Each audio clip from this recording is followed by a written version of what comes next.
오늘 우리 주신 말씀 사도행전 14장 19절부터 28절까지 말씀입니다. 사도행전 14장 19절로 28절까지 말씀 저희 한 목소리로 함께 읽겠습니다. 유대인들이 안디옥과 이고니온에 와서 무리를 충동하니 그들이 돌로 바울을 쳐서 죽은 줄로 알고 시외로 끌어내치니라. 제자들이 둘러섰을 때에 바울이 일어나 그 성에 들어갔다가 이튿날 바나바와 함께 더베로 가서 복음을 그 성에서 전하여 많은 사람을 제자로 삼고 루스드라와 이고니온과 안디옥으로 돌아가서 제자들의 마음을 굳게 하여 이 믿음에 머물러 있으라 권하고 또 우리가 하나님의 나라에 들어가려면 많은 환난을 겪어야 할 것이라 하고 각 교회에서 장로들을 택하여 금식 기도하며 그들이 믿는 주께 그들을 위탁하고 비시디아 가운데로 지나가서 밤빌리아에 이르러 말씀을 버가에서 전하고 아달리아로 내려가서 거기서 배 타고 안디옥에 이르니 이곳은 두 사도가 이룬 그 일을 위하여 전에 하나님의 은혜에 부탁하던 곳이라. 그들이 이르러 교회를 모아 하나님이 함께 행하신 모든 일과 이방인들에게 믿음의 문을 여신 것을 보고하고 제자들과 함께 오래 있으니라. 아멘. 여러분 누구와 함께 하고 싶습니까? 누구랑 함께 있고 싶은가요? 친구, 이제 어릴 때 친구가 편한 이유는 뭐냐면 친구들은 어릴 적 친구들 여러분 기억나세요? 뭐 돈이 없어도 편하게 만날 수 있는 사람들이죠. 그러니까 아무 시간만 있으면 둘이 서로 시간만 특별하게 어긋나지 않는다면 언제든지 만날 수 있는 그런 친구. 일전에도 한번 제가 말씀드렸지만 여행을 할 때 가장 좋은 시간은 친한 친구랑 있을 때입니다. 시간 가는 줄 모르죠. 같이 떠들고 이야기하다. 왜냐하면 목적을 가지고 만나는 게 아니라 그저 만남 자체가 목적이 되기 때문입니다. 하나님도 우리에게 이러한 만남을 원하시는 거죠. 이게 더 깊어지면 깊어질수록 그 하나님과의 만남을 바라는 그 마음의 정도가 바로 신앙의 성숙의 정도인 것 같습니다. 아직은 이제 50이 넘지 않았는데도 불구하고 요즘 저는 저희 아내랑 함께 있는 시간이 참 좋은 것 같아요. 그래서 억지로 아이들이 있음에도 불구하고 가끔은 둘이서 하루에 좀 시간을 내서 같이 걸으면서 이야기도 하고 또 때로는 제가 이제 아내 직장 퇴근할 때 맞춰서 근처에 가서 이제 데리고 오면서 이제 아내가 불편할까봐 물론 이제 시간이 오래 걸리기도 하니까 그런 것도 있겠지만 처음에는 빨리 데려와야 집안일을 같이 하고 빨리 잘 수 있으니까 이렇게 생각했었는데 나중에는 이렇게 함께하는 시간이 더욱더 이게 기대가 되는 것 같습니다. 참 재미있는 것 같아요. 하나님과 함께함에 그 기쁨을 누린다는 것, 같이 있으면서 이야기하고 함께하는 것만으로도 즐거운 것, 이것이 바로 성도에게 주시는 복이고 또 여러분 우리가 함께하는 교회 안에서 여러분과 함께함을 그냥 즐거워할 수 있고 그것을 유익으로 할 수 있는 그 만남이 있다는 것, 그것이 복이고 또 여러분들이 그런 자리에 설 수 있게 되기를 또 예수님의 이름으로 축원합니다. 오늘 19절 말씀 시작하면서 보면 유대인들이 안디옥과 이고니온에 와서 무리를 충동하니 그들이 돌로 바울을 쳐서 죽은 줄로 알고 시외로 끌어내치니라. 이제 루스드라에서 발을 쓰지 못한 자들을 고치고 나서 그들이 이제 신이라고 불리움을 받았습니다. 너무나 놀라운 일들이 일어나잖아요. 근데 그때 마침 한 200km 떨어져 있는 비시디아 안디옥과 한 45km 떨어져 있는 이고니온. 그러니까 바울이 지금 다 거쳐온 곳이죠. 거쳐와서 그곳에서 유대인들이 선동해서 핍박을 받고 나왔는데 그 유대인들이 얼마나 대단하냐면 그 바울이 루스드라에 있는 소리까지 듣고 그 200km가 넘는 거리를 또 45km, 50km가 넘는 거리를 그들도 함께 와서 그러니까 바울을 대적하는 거예요. 이게 하나님의 복음을 대적하는 자들의 모습이 굉장히 치열합니다. 치밀하죠. 이들은 왜 이렇게 할까요? 바울이 전하고 있는 회당에서의 전도가 자신의 유대인들, 자기를 따르던 유대인들을 다 빼앗아가게 되었다는 것이죠.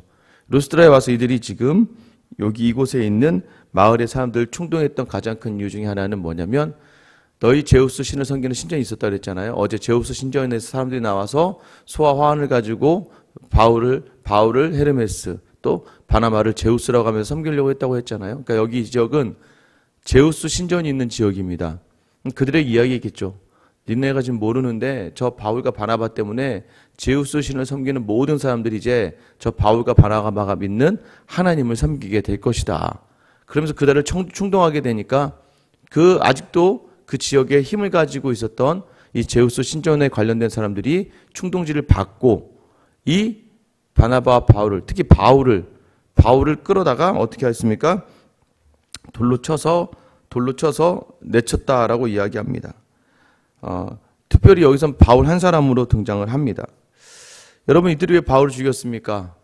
가장 중요한 건 밥그릇입니다. 밥그릇. 그러니까 가장 우리가 우리가 조심해야 될 자리가 바로 그것이죠. 교회 안에서 자꾸 자기 밥그릇을 생각하기 시작하면 은혜가 안 되고 덕이 안 되는 거예요. 직분이 올라가면 올라갈수록 종교의 신앙의 연수가 오르면 오를수록 오히려 내가 교회의 것이 되어야지 교회가 내 것이라고 생각하는 생각을 가진 것 자체가 굉장히 교만하고 굉장히 자만하는 것이죠. 이것을 위해서 계속해서 끊임없이 내가 교회를 위에 있는다는 것을 기억하셔야 돼요. 가정도 마찬가지 아닙니까? 가정도 내 자녀가, 내 아내가, 내 남편이 내 것이다라는 생각을 가지면서부터 우리는 굉장히 교만하게 되고 자만하게 되는 거예요. 말로는 하나님이 주인 되어주시는 가정, 성령이 이끄시는 가정이라고 이야기하면서 내 가정이 내 것이다라는 생각을 가지는 순간부터가 무섭고 두려운 것이죠. 여러분 기억하셔야 돼요. 가정과 교회는 여러분이 가정이 되는 것이고 여러분이 교회가 되는 것이지 교회가 여러분의 것이 아니고 가정이 여러분의 것이 아니에요. 이 유대인들은요, 자신이 믿는 유대 종교가 자신의 것이었어요. 그래서 믿지 않는 다른 이방인들이 이 유대교에 들어오는 것을 쉽게 허락하지 않았고 또 자신들의 율법을 흐트러뜨리는 것에 대해서 굉장히 분노했습니다. 왜 그렇습니까? 이것을 빼앗아 갈까봐 자신이 누리고 있는 것을 빼앗아 가는 것을 못 보겠는 거죠. 결과적으로는 내 거라는 거예요. 이 신앙도 내 것이고 이 모든 것도 내 것인데 자꾸 내 것을 건드리니까 안 되는 것이죠. 비슷한 종교적 형태를 루스드라에 있었던 제우스 신전을 섬기는 사람들에게도 있었어요. 그들에게도 바나바와 바울이, 특히 바울이 자신의 것을 빼앗아 간다는 것을 딱 느끼자마자 이제 바울을 죽이기로 작정을 하는 것입니다. 결국 뭐예요? 자기의 욕심을 놓고 복음이고 말씀이고 하나님이고 간에 자신을 위해서 사용해버리며 주님마저도 자신을 위해서 팔아버리는 사람들이 많지 않습니까? 처음에 이단이 됐던 많은 종교들이요, 처음부터 이단이 됐겠습니까? 여러분 처음에 갔던 그 교주들이요, 다른 교주 밑에 가서요, 처음에는 신앙생활 하면서는 굉장히 뜨거웠단 말이에요. 그리고 그들에게 은사라는 게 주어졌습니다. 근데 그 은사를 가지고 자신을 위하여 사용하게 되다 보니까 결국엔 그 길이 이단의 길로 가버리고 마는 거예요. 한국교회가 교회 형태를 가지고 있다 하면서도 만약에 교회가 내 것이라고 생각하는 그 순간부터 그 자리에서의 그 사람은 하나님을 대적하는 사람이 될 수 있다는 걸 꼭 기억하셔야 돼요. 내 거라고 하는 생각부터가 위험한 순간이 되는 거예요. 여러분 결혼도요, 내가 누리기 위해서 결혼한다는 순간부터 그 가정은 무너져 버리는 겁니다. 자녀도 나를 위해 있는 것이라고 생각하는 순간부터 무너져 버리는 거예요. 다 하나님을 위해 있는 것이고 하나님이 주신 것이기 때문에 우리가 섬기는 것이니까 간단한 원리가 있어요. 뭐냐면 이 가정의 자녀도, 가정의 남편도, 가정의 아내도 우리가 우리의 생각을 가지고 섬기기 시작하면 우리의 성에 차지 않죠. 왜냐하면 여러분의 성은요, 다 다른 사람들과 비교하면서 나오기 때문에 그 비교하다 보면요, 자꾸 내 기준은 올라가게 돼 있거든요. 중요한 것은 무엇입니까? 하나님께 기준을 둔 사람은요, 하나님께 내어 맡기는 거예요. 제가 누누이 이야기하지만 하나님께 내어 맡기는 삶. 그게 더 어려워요, 사실. 그래서 여러분 우리가 쉽지 않은 자리가 바로 그 자리인 것입니다. 하나님께 맡기고 기도하고 혹여나 내 삶의 자리에서 믿음의 본이 보여지지 않는 자리가 있을지 모르니 그것을 주의하면서 말 한마디를 하더라도 은혜의 말을 하고 행동 하나를 하더라도 마음을 담아서 자녀들이나 내 가족과 내 주변에 있는 사람들이 오해받지 않을 일들을 하려고 노력해야겠죠. 더 얄미운 사람들이 누구입니까? 어떻게 보면 더 얄미운 사람은요, 바울이 지금 돌에 맞아 죽는데요, 끌려가는데요, 수많은 사람들이 바울의 말을 듣고 예수를 믿었고 심지어 바울의 일행조차도 바울과 함께 그 놀라운 기적을 경험했음에도 불구하고 바울이 돌에 맞는 것, 여기 보세요. 바울만 돌에 맞아 죽지 않습니까? 아무도 개입하지 않는 것, 심지어 바나바조차도 이 자리 순간에는 없습니다. 여러분, 교회 안에서 우리가 놓지 말고 기억해야 될 것이 무엇이냐면 사람을 쫓는다는 것 자체는 말이 안 되는 거예요. 사람은요, 사람일 뿐입니다. 여러분, 저도 믿지 마세요. 여러분, 저를 부르신 하나님을 믿으셔야지 저를 믿지 마셔야 되고, 여러분의 교회 목사님들 믿지 마셔야 돼요. 그 믿는다는 표현이 뭐예요? 하나님보다 더 믿으면 안 되는 거예요. 하나님보다 더 사랑하면 안 되고, 눈에 보이니까 자꾸 그곳에 집착하게 되면 여러분의 신앙이 다 무너질 수밖에 없습니다. 오늘 보세요. 바나바도요, 바울이 돌에 맞아 끌려가는 것을 보고도 어떻게 할 수가 없는 거예요. 우리나라에 지금 우리 교단 중에 이제 신사참배를 반대했던 교단이 하나 있죠. 반대해서 참 대단한 교단입니다. 거기는 인정을 해요. 저는 거기 그 부분에 대해서는 뭐 참 대단한 교단인데, 근데 그 교단이 자꾸 잘못하는 건 무엇이냐면, 그때 신사참배에 이렇게 찬성했던 다른 교단을 향해서 전부 다 잘못했다라고 이제 외치는 겁니다. 물론 이제 우리 교단도 최근 들어서 교단의 이름으로 회개를 하고 선언을 했는데, 여러분, 뭐 저는 저 혼자 만약에 예수를 부인해라, 그럼 저는 부인하지 않을 수 있습니다. 저는 제 목숨을 놓고 아마 오히려 제 목숨을 걸 거예요. 그런데 만약에 교회 성도들을 위협하면서 네가 만약에 예수를 부인하지 않으면 이 성도들 가만두지 않을 거다, 네 자녀들 가만두지 않을 거다라는 그런 협박 속에서 여러분 어떻게 하시겠습니까? 시대적 상황이라는 것을 함부로 무시해서 안 됩니다. 저 사람에게 그래, 여러분 예수 믿죠? 죽으세요, 같이 죽읍시다, 이렇게 얘기할 수 있는 목사가 어디 있고 그렇게 얘기할 수 있는 아버지가 어디 있겠습니까? 상황이라는 게 있고 환경이라는 게 있죠. 오늘 바울도요, 마찬가지였어요. 때로는요, 바울과 같은 믿음의 사람도 있는 거예요, 교회는. 그러나 바울과 같지 않는 사람도 있는 거예요. 그런데 다른 사람에게 그런 많은 기대를 해봤자 여러분 많이 경험해보지 않았습니까? 여러분이 막 정말 열심히 따라했던 목사님이나 또는 어떤 권사님이나 어떤 장로님이나 그분을 향해서 막 전심을 따르다 어느 날 가까이 가서 교제하다 보니까 저분도 결국엔 사람이구나 라는 것을 느낄 때가 꼭 있다는 거예요. 그래서 항상 저에게는 이제 어떤 목사님들이 이제 항상 하시는 말씀이 그거죠. 거리를 잘 둬야 된다. 성도들과의 거리를 잘 둬야 된다라고 얘기하시는 거예요.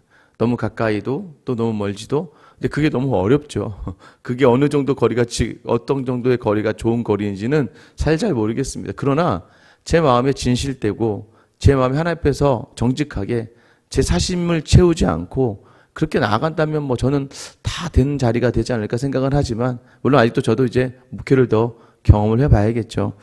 여러분, 중요한 건 때로는 진리로 부당하게 모함받고 짓밟힐 때예요, 응당 자기 편이 되어야 될 사람이 오히려 입을 굳게 다물고 오히려 비굴하고 침묵해도요, 여러분 그들을 원망해서는 안 되는 거예요. 왜요?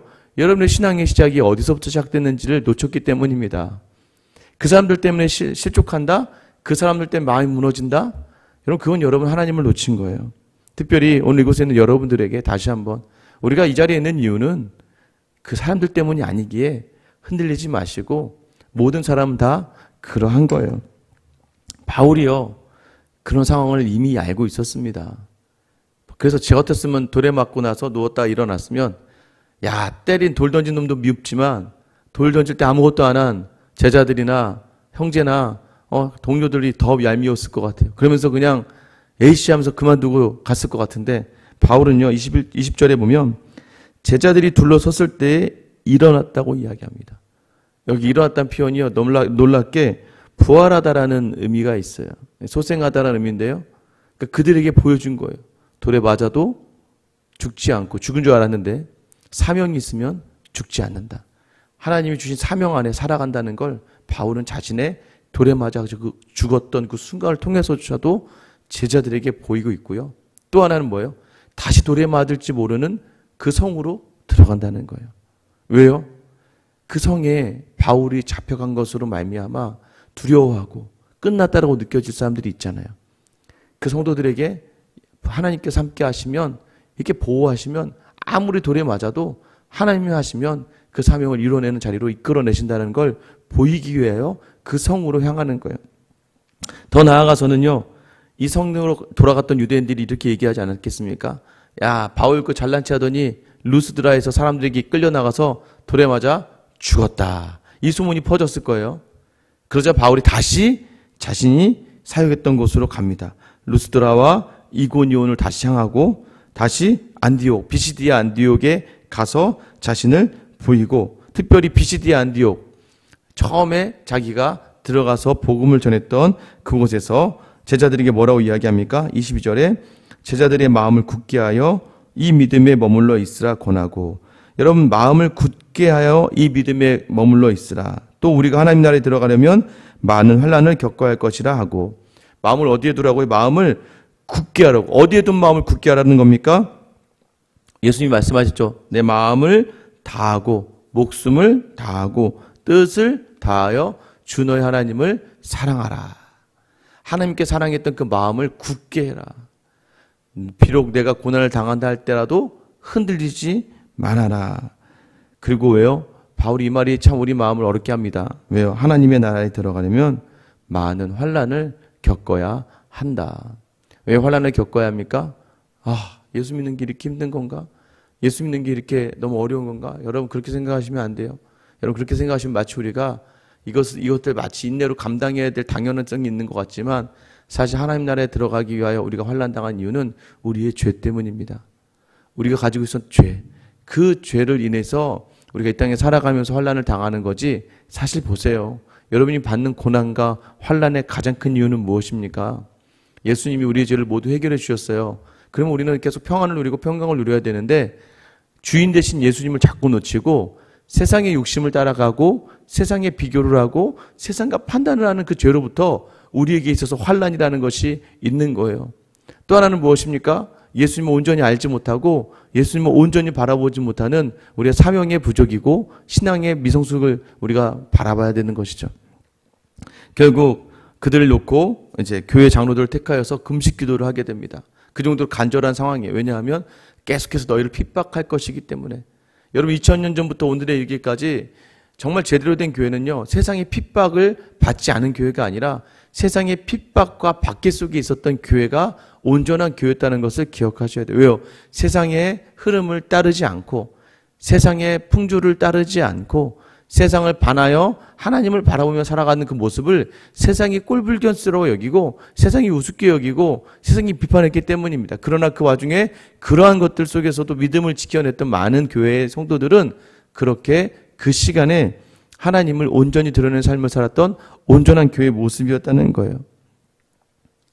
지금 그러나 요즘에 받는 핍박하고는 다르죠. 요즘에는 교회가 너무 이기적으로 또 교회가 너무 자기중심적으로 욕심을 내다 보니까 욕을 먹는 거지, 교회가 순수함을 지키고 십자가를 향하다가 욕을 먹는 일이라면 그것이 바로 영광의 자리라는 것이죠.